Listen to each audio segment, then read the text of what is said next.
നിസ്കാരത്തിന് എഴുന്നേറ്റൊരു മനുഷ്യൻ അവന് ഏറ്റവും ശ്രേഷ്ഠമായി ലഭിക്കുന്ന ഒരു 2 റക്അത്ത് സുന്നത്തുണ്ട്. സുന്നത്ത് നിസ്കാരങ്ങളിൽ റവാത്തിബ് സുന്നത്തുകളിൽ വളരെ ശ്രേഷ്ഠതയുള്ള സുന്നത്താണ് സുബ്ഹിന്റെ സുന്നത്ത്.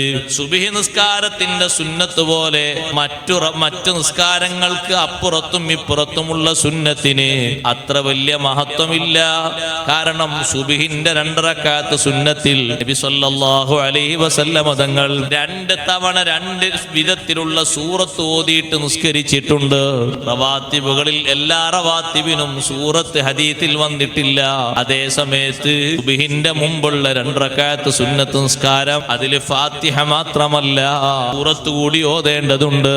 ഒരു സൂറത്ത് ഒരു റക്അത്തിൽ ഓതിയാൽ പോരാ, ഒരു റക്അത്തിൽ തന്നെ 2 സൂറത്ത് ഓതണം. 4 റക്അത്തിൽ സൂറത്തു ശർഹ് അലം നശ്റഹ് ലക സദ്റക എന്ന സൂറത്ത് ഓതണം. അതേ അയ്യുഹൽ കാഫിറൂൻ എന്ന സൂറത്തും ഓതണം. 2ാമത്തെ റക്അത്തിൽ അലം തറ കൈഫ ഫഅല റബ്ബുക ബി അസ്ഹാബിൽ ഫീൽ എന്ന സൂറത്ത് ഓതണം. ഖുൽ ഹുവല്ലാഹു അഹദ് സൂറത്തും ഓതണം. 2 സൂറത്തും 2 ദിവസങ്ങളിലായി നബി സല്ലല്ലാഹു അലൈഹി വസല്ലം ഓതിയതാണ്. 2ഉം നമുക്ക് സുന്നത്താക്കപ്പെട്ടതാണ്. 2 സൂറത്ത് ഓതിയിട്ടുള്ളൊരു റവാത്തിബ് അത് സുബ്ഹിന്റെ മുമ്പുള്ള റവാത്തിബ് മാത്രമേ ഉള്ളൂ.